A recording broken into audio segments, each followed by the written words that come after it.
what happens when grief and joy arrived at the same time? In this episode, we talk about loss, motherhood, identity, and the quiet ways we learn to keep going. From finding healing through music to learning how to sit with silence, this conversation is a reminder that softness can carry us through even the hardest season.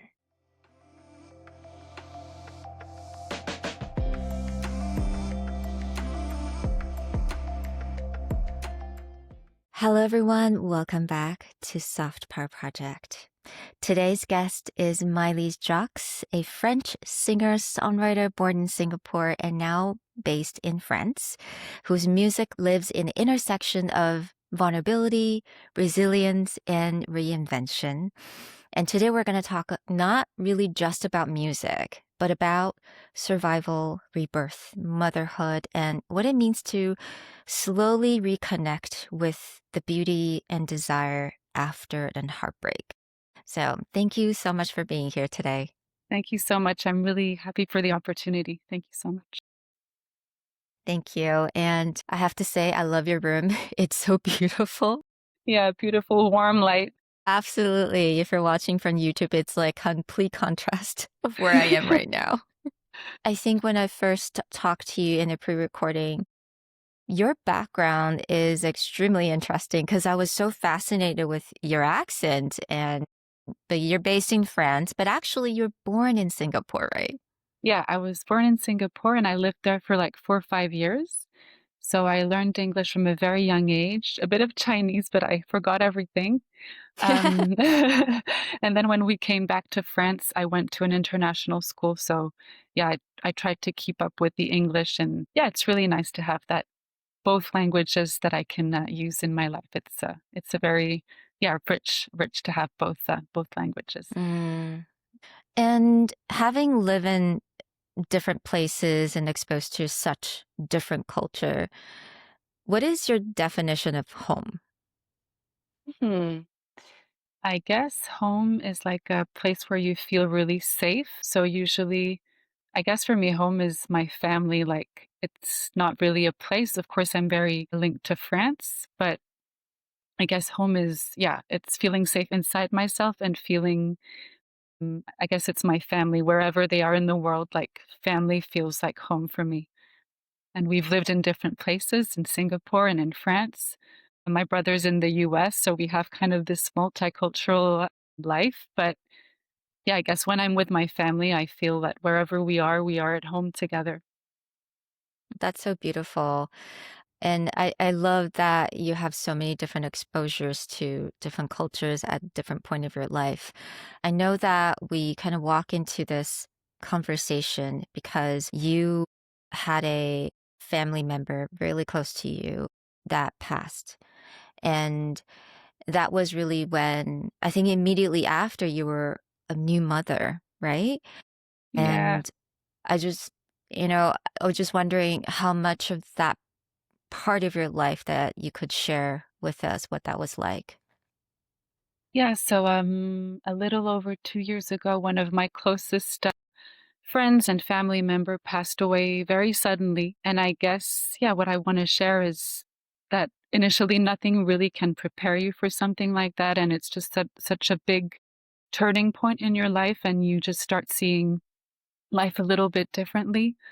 I guess there was a first stage of really dealing with the trauma, like just trying to survive this really hard time, and your brain is in survival mode in the initial stages. I think it's you're just trying to move forward from a day to day in your day to day life with the resources that you have, but it really feels like survival. And so it takes a while, for things to really be processed. And for me, it took a while also to feel ready to become a mother because I just had Mm, to digest this event, and be ready to trust life again. I think a big part of it is trusting life again and being like, okay, this happened, but life is still really beautiful and there's still so many beautiful things to be lived. And welcoming a new life is, a step of faith. So there was this whole journey from grief to feeling ready to trust life again. and becoming a mother, so welcoming a new life into my life. So, yeah, it was a very deep journey from grief to motherhood, Mm-hmm. definitely. Mm-hmm. Yeah, and I'm sure. Could you walk us through a little bit about that survival mode? Because I've talked to a lot of guests, and I think life gives us a lot of different experience that may Mm, put us in the survival mode. And what I've learned is that, when you're in survival mode, maybe someday you are aware that I am in survival mode and I don't want to anymore, but that doesn't seem to have a switch where you can just go on and off. Or maybe there is one for you. So, what was that like when you are aware that you were in survival mode? And how do you kind of move on from that? I guess for me, I think it was the knowledge that I'd been there before. There were other stages in my life where I felt I was in survival mode. And so I think I learned the tools that would help me in those moments. I had like all the people that could help me, and usually for me it's, getting help from professional, like about for around mental health. So Yeah. a therapist. I know that when I'm in that mode, like I know who to go to. So I think that's really you learn what helps in those moments, and so you have an awareness even though you're in survival mode, you're like, "Okay, I've been here before. I know who to go to, who can help me."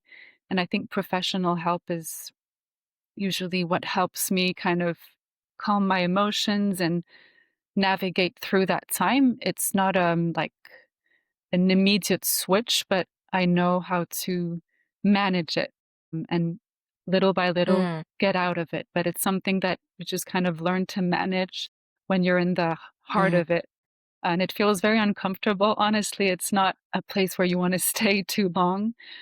But I guess with life, you learn how to switch or at least manage it and like know that there will be an end to it and you can move on to something more peaceful and just yeah get help through the process because I think you can't manage it alone. That's my I mean from my experience it's not really something you can go through on your own. If you don't mind me asking, because I'm pretty sure this trauma was kind of carried from for a lot of your family members as well. Yeah. Do you think collectively all of you walk through that survival mode or grief together? Or do you think Mhm. every single one of you kind of have a different process or different timeline, I guess? Yeah, I guess it's that's what I discovered is grief is so personal and we you just kind of see each other's reactions and everyone is trying to move on in their own way and own time. And sometimes it's a bit contradictory. Sometimes one of us would want to talk Mm, about what happened and the other one wouldn't. And it's like everyone has their own path and their own time. And it's about trying to manage your own grief and also being aware of your family member's process. So being also mm, yeah, aware and trying to help each other. I've just found out that it's very personal and we all go through different stages. Mm, We all need maybe to have different discussions. It's not a one size for everyone. It's very, very personal.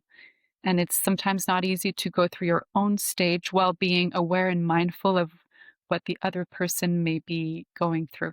It's not so easy, I found. being in family function or family gathering like that, where you kind of had to navigate and try to be very careful and mindful of where everyone's at, but still trying to because I'm sure being in a family situation that kind of brings up a lot of the memories that you had with your best friend, your cousin, and that can't be an easy process because it's kind of like push and pull, right? Yeah. Yeah, that's so true. It's like, you know what happened. Everyone is going through their own journey. And at the same time, you're trying to just be present and like enjoy each other's company and not always being drawn back Mm. to that grief. So I guess with time, like things soften a little. I think time helps. But yeah, when you're together as a family, it's true that it's always kind of in the back of your mind. But little by little, I guess you also are able to be more fully in the present and not having kind of feeling it as heavy with time. It kind of lightens up a little bit. And I found that I've actually wanted to cherish those family moments even more and not always be like thinking about the past or the grief and just being fully there and enjoying the time with my family even more. I think there's also that thirst in me to just be fully present. Yeah. It's not always like smooth or easy, but it's kind of the direction that I want to go in and not miss out on important moments because I'm thinking about the past. Yeah. And I know that you are born and raised in this musical family, Yeah. right? You grew up with music. And do you think that plays a part when it comes to dealing with grief or when it comes to mindset? Like Mm. the part of music or art? Yeah. I think it does because we we are all of it, like we love music and at family gatherings actually we always play music and it's something that brings so much joy. Love it so much. And yeah, with my close friend and my cousin who passed away, we'd always be together and play music. So I think for us it's kind of a way of like just being together, having fun, Hmm. and it's kind of a language, I think. It's a language, and we just enjoy being together, singing, playing instruments. It's a lot of joy, so I think it helps us when we gather together, when we feel sad, when we just are together and we have the power of music to express ourselves and to have fun. I think it's a very strong bond between us. Yeah. Could you paint a picture for me? Because that sounds so foreign to me, but sounds so Really? amazing. It's like a movie because it's like every single family members know how to play an instrument and you're just together playing music Yeah. together. Could you paint a picture for me? Like, what does that look like in a family gathering? It's so much fun. I guess most of us learned how to play music at a young age. And so we just gather together, and usually there's a piano. Some of us bring a guitar. We bring music scores and like just kind of have a lot of different pieces that we play together.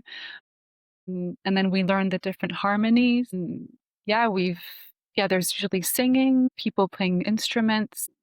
There'll be a clarinet sometimes. Like it's just kind of a mini orchestra, and it's very fun. Goodness. And we'll just have like snacks and yeah, one of my favorite moments I Uh, think is gathering with my cousins and having fun and playing music. It's just just fun.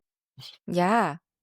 Well, that sounds like fun. That sounds really magical to me. I've always wondered, I would see movies and I would see like everyone just kind of pick up an instrument and suddenly they're all playing together Yeah. harmoniously. I'm just like, how does that happen? That has to be scripted, right? But I guess it's not. No, I guess it's the beauty of like what you receive from your family. And I think, yeah, I'm very grateful for my parents, my great grandparents who had that and who really passed it on to the next generation. And we can really feel that when we're together. We're like, oh, we all learned this. We all learned this language. And it's easy for us now to, and that's, yeah, such a beautiful gift, I guess, from our ancestors, I'd say. Yeah. Yeah, absolutely. And it feels like art just is such a beautiful tool to have kind of in your life, especially in that moment. And also just kind of bond everyone. Don't need to talk about things. You just play music together. And it's so beautiful. It's like a different language that you guys speak.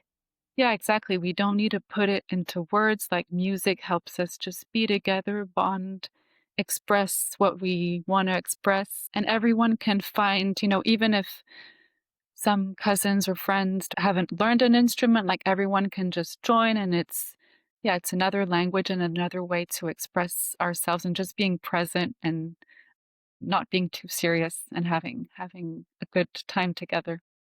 And I'm wondering, what is it like for you when it comes to grief? Because I know that Grief is so complex. There's so many layers to it, and it's not linear. And it's sometimes you feel like I am healed, but then something else could happen and that could trigger it a lot. And I'm just wondering what that looks like for you because, you were a new mom. And so there must be a lot of different feelings for you that comes up. So yeah. I I think becoming a mom was like, as I said in the beginning, it's kind of learning to trust again.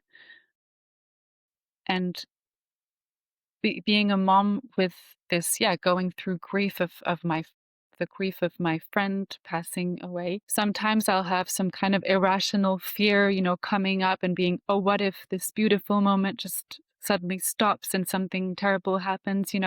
I've really learned how to manage that better, but it's not like done once and for all. It's a journey, and I think I've learned it little by little to make the fear smaller and not let it control my life. Yeah, learning to remember that there have been so many beautiful moments in my life and with my friend too, like just trying to reconnect to the joy, the beautiful memories, and not letting this grief kind of hold me back. And actually, it did kind of the opposite. It was like, "No, actually, I wanna create an even more beautiful life and, like, take this what happened and do the opposite, like, just choose to create the best life I can create." I was kind of in that journey before, but it just took it to a whole new level because I realized how fragile life is and that I don't wanna miss miss any time or any day, like, I just wanna choose it now and every day just do my best to create the best life possible. So, yeah, it's taught me so many things. It was probably, yeah, the hardest thing I've gone through, but also the biggest life lessons that I'm trying to embody now very mindfully and try to pass on to my daughter too. Very, very deep journey. Yeah, and then you mentioned that phrase little by little, and I would, really validate that because I think it is little by little. There is no big switch. There is no big shift. I'm really curious, what are the things that you do just every day, maybe really small things aside from therapy that you do that helps you to kind of little by little going from grief to really cherishing your present life? I think what I really do mindfully every day is take like 20 to 30 minutes every morning when my daughter is napping. So, really, this kind of sacred time for myself, just in silence, like just me and myself, and just going inward. That for like 10, 15 minutes, it just, I think it's one of the most peaceful states that I live when Mm, I'm in that moment just by myself and with silence and nothing to think about. mm. And that kind of reconnects me to peace. I really feel peaceful in those moments. And then I usually take different meditations that I find online or read a book, like a passage from a book that I find inspiring. And I think that starting the day in that way, just 30 minutes, but it just changes everything. And I feel more connected and I feel like I'm starting the day the best way that I can and not just starting the day with all the crazy thoughts that can, come in the busy life. It's a very, yeah, and very intentional way to make the day as smooth and connected as possible. Wow. And you mentioned that just to be with yourself in silence. And as a musician, do you listen to music or is it really the silence? Because sometimes I actually wondered, or actually, sometimes I would play music and I would sit, but then I feel like I'm still not at peace. But then if I turn off the music and just silence, then it felt really different. I don't know. I mean, what is it like for you? Because you're a musician, you Mm. live in music. Yeah. Yeah, it's true. Actually, it's surprising because I listen to a little music, but I'm not always listening to music. And I think my Mm, best music ideas just come actually when I'm in silence or I can be walking. And so I love music, but actually silence usually is also when I get my best ideas. And I'm not the kind of musician who's constantly with their headphones on listening to new things. It's kind of, yeah, Mm-hmm. listening and finding inspiration, but usually I can be doing something completely different and ideas will come up. And I think, yeah, I'm someone who really needs that kind of sacred silent space, actually to tune into my intuition and to ideas coming more easily. Yes, yes. And I would love to know a little bit more about your process of writing your music and that album. And I've been listening to your song Resilience again and again, and It's in I love French it. though. And it is, I was going to say, yes, I don't understand. But I think I think music is just such a different language. It connects you in a different way because I could hear the strength. I could hear the resilience and I could hear the power behind the music. And it just translates. Oh, And that's I good find to it, hear. yeah, yeah, it's absolutely beautiful. So tell me about writing that album and what that was like for you. I think for me it was therapeutic. Like music, it's just a way to get the emotions out, to express them, because sometimes words just seem so limited. And as you said, like, I'm Hmm. so happy to hear that that you felt the strength in the song, even though it's in French. And it was such an organic process. I think some songs I write are hard to write, like, I have to go over them again and again. But with this album, it was just so, like, it just, like, the ideas came and it was kind of like a puzzle. I had sometimes words coming and then a melody, and it just all fit really easily. And it's the first album that I was writing in French. For a long time, I wrote in English, and I think it was for me a way of being even more authentic and expressing Mm, things in a more intimate way in my mother tongue. That was also a choice, and not so easy for me initially to write in French, which seems contradictory, but it was showing even more of myself and of my emotions and just very raw. And I think, yeah, the whole album is really describes this process from dealing with grief to being ready to become a mom and trusting life. And actually, I wrote it while I was pregnant with my daughter. So I recorded it while I was like between 4 and 9 months pregnant. So singing, singing while being pregnant was, it's a bit hard sometimes towards the end. yeah. But I think that was also very magical to know that my Mm, daughter was there in a way while I was singing these songs. And in one of the songs called My Angel, so I wrote it mm, before actually being pregnant. It was kind of waiting to become a mother and this whole waiting time. And I decided to put the sound of her heartbeats when, so the beginning of the song is actually her real heartbeat sound at the beginning of the song. And it was so mm, beautiful to be able to write about all this. mm, And it gave me a lot of strength, I think, to have music. mhm. When you say her heartbeat, I have goosebumps. Yeah, I really wanted to remember this amazing time. And yeah, knowing that she was there with me when I was writing the songs and singing, it's, yeah, so special in terms of the bond that we have. It's precious. I just feel like talking to you really makes me feel like you definitely learned how to capture these beautiful moments in life.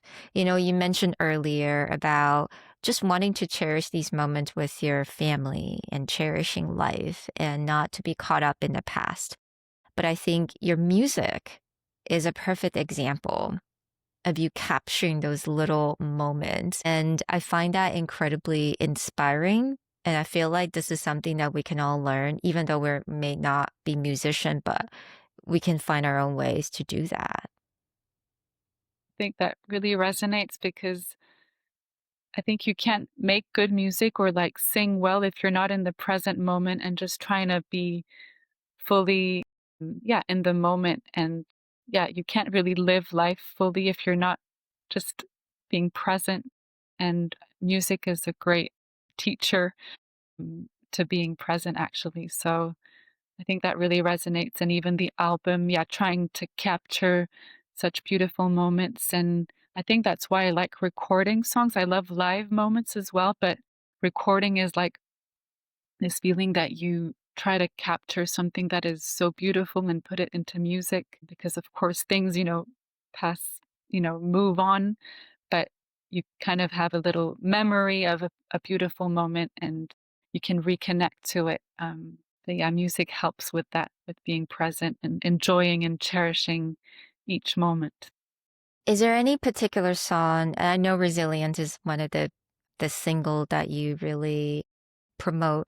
I know every single song means a lot to you, but any song that you would like to kind of share with us, like the lyrics and the meaning behind that? Yeah, I think Promises is the last song on the album, and it was a message to my daughter. I was like, what can I share with her after going through this really difficult time and learning to trust again? Like what can I tell her? And so the song is about, I can't promise you what your life is going to be. Like, I can't tell you, okay, it's all going to be perfect and beautiful and happy. I can't do that because I had just gone through something so hard. I'm telling her that there will be, ups and downs, but that she can always choose joy.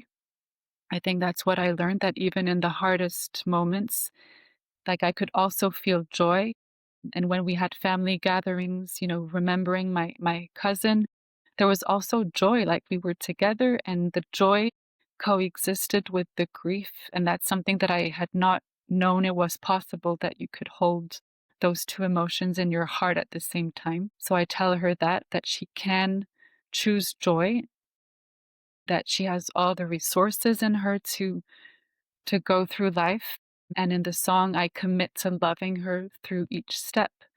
And for me, the love of a mother was also a bit new. I was like, "Oh, what is this love? And am I capable of loving someone unconditionally?" So this song is a commitment to her and to myself also, to, even though it was a new love, something that I did not know before becoming a mother, I wanted to commit to her and to myself to really being there for her. So I think, yeah, that's one of my favorite songs on the album, Promises. Wow. And I wanted to say that joy is a choice, right? And I think you mentioned that, and it's so true because a lot of times when we are in survival mode, we forget that joy can coexist with grief, can coexist with fear and everything else. It is a choice, and I think it's up to us to want to have that or not. Yeah, yeah, for me, it really is a choice. It's harder to access when you're in survival mode. Honestly, it's difficult, but when you start getting out of it a little bit more, then you can really see it as a choice and choosing joy over fear, choosing joy over just, you know, being focused on the past. And it requires courage sometimes to choose joy. Hmm. Yeah, I think it's possible. Yeah, I think it's definitely possible. I think you just have to be able to make a choice and say, okay, I'm choosing joy today. And it can be really difficult, but I love that message from you to your daughter, and I'll definitely carry that as well. And I'm just wondering, what is new for you currently? What are you working on music wise? And is there any kind of motivation to create the new music that you're working on now? Yeah, I'll be recording new music in the next 2 months. And I called the album Going Back to the Source. And it's just piano and vocals, very, very simple. And I think it's this whole stage of going back to who I am. I've worked a lot on my mindset and deprogramming a lot of old thoughts. And so I think this album is just reconnecting with who I am deeply, and me and the piano, very simple, being my most authentic self. yeah, not trying to for a long time, I was just trying to figure out who I was as an artist, and I think these past few years, I've just learned to go back to my essence and not try to think I have to be like this, like that, just got rid of a lot of limiting beliefs, and it just feels good to not try to fit in some another kind of box that is not you. So that's what I talk about in the album. Yeah, and I find that in a lot of healing process, the more you healed, the more you are actually just you're really okay to let go a lot of things that you used to, maybe for me it's like having this mask or armor, wanting to prove to the world who I am, but I think at this point in my life it's just me and I'm just talking to myself and, live for me. And I think that what you're going through, then the music that you're talking about that really resonate with, I think a lot of women, especially me in this point in time. Yeah, sometimes you forget who you are because you've just been used to having all these labels and this trauma and these being hurt, and so just kind of forgot who you are deeply. And I think as children, like young children, when when I see my daughter, I feel like she's just being herself. Like we forget that because we grow and we get all these programs, but I think it's reconnecting to our essence. And as you said, it's part of the healing process. The more you kind of learn to identify those limiting beliefs or those things that hurt you, the more you're able to access that. And I think for me, silence and meditation is also a way to re-access that just authentic self that doesn't need all the labels and all the masks, as you were saying. And it feels really good, actually, and empowering. Yeah, absolutely. I think it feels really freeing, but definitely took me a bit of a time Yeah. to comes to term to that. Like, I think it's uncomfortable for me to remove all the labels. Yeah, because we're used to, we think that it's the only way that we're not taught another way. And so we just live like that kind of by default. And then you kind of learn little by little, oh, but there's another way. But it feels uncomfortable, this kind of transition. And it's not, I think, you're never fully done, I suppose. But when you access that, it feels very freeing, as you say. And I'm just wondering, at this point of your life, how do you define soft power? I think for me at this time, it's actually being so aligned with your values, your message, who you are, as we were saying, that you don't need to force things. You don't need to force your message. It's just who you've become. And so it's powerful in a very soft way, but it's just because it feels true. And you don't need force. You don't need to convince. You're just aligned Yeah. and it just radiates. I think that's for me the Mm, definition of soft power. Not needing force, but just alignment and being authentic. and I can definitely feel that from you, Miley's. I feel like you are radiating naturally, and and I honestly cannot wait to hear your music, just you, just a piano. Is it going to be in French Yeah, as well? I'm writing in French at the moment, but, Ah, talking to you, I'm like, "Oh, maybe I could, maybe a few songs could be translated into English." It gives me some ideas, but yes, it's easier for me in French at the moment, but it gives me maybe ideas to do a translation or like an English version could be nice. wow. Yeah, I'm so excited. Yeah, I've been playing your music over and over again in the Thank you. house. It's so beautiful, and I'm gonna definitely leave all the information Yeah, in the sure. show notes below, so definitely check it out, and I cannot wait to go listen to that music. Is it My Angel, or is it Oh yeah, it's My Angel. In French, it's Mon Ange, but My Angel with a heartbeat at the beginning. Yeah, that meant a lot to me. Yeah, I definitely wanna go listen to that immediately, and I just wanted to say thank you so much. Thank you so much for being here with us. It was really amazing. Thank you, and it's It was a lovely conversation. Thank you so much for the opportunity.